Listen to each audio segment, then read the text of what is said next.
Hello South Africa. Cape Town, water supply disruption in Constantia on Thursday.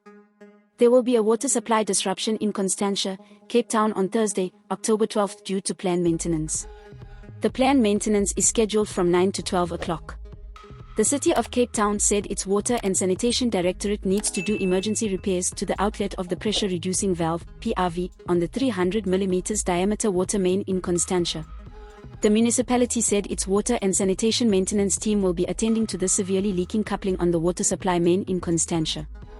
This work has been delayed in part to enable the maintenance team to prepare adequately as well as to allow the residents to store sufficient water in advance for domestic use during this period. Residents are also kindly requested to ensure that their taps are closed during this period to prevent any water loss and/or damage when the water supply is restored, the City of Cape Town said. Furthermore, the municipality apologized for any inconvenience that the planned maintenance will cause and emphasized that it is imperative to maintain its water supply infrastructure to benefit its customers. We pay cash for videos. WhatsApp 060 011 021 1. This is Leah for the South African. Please subscribe for more news updates.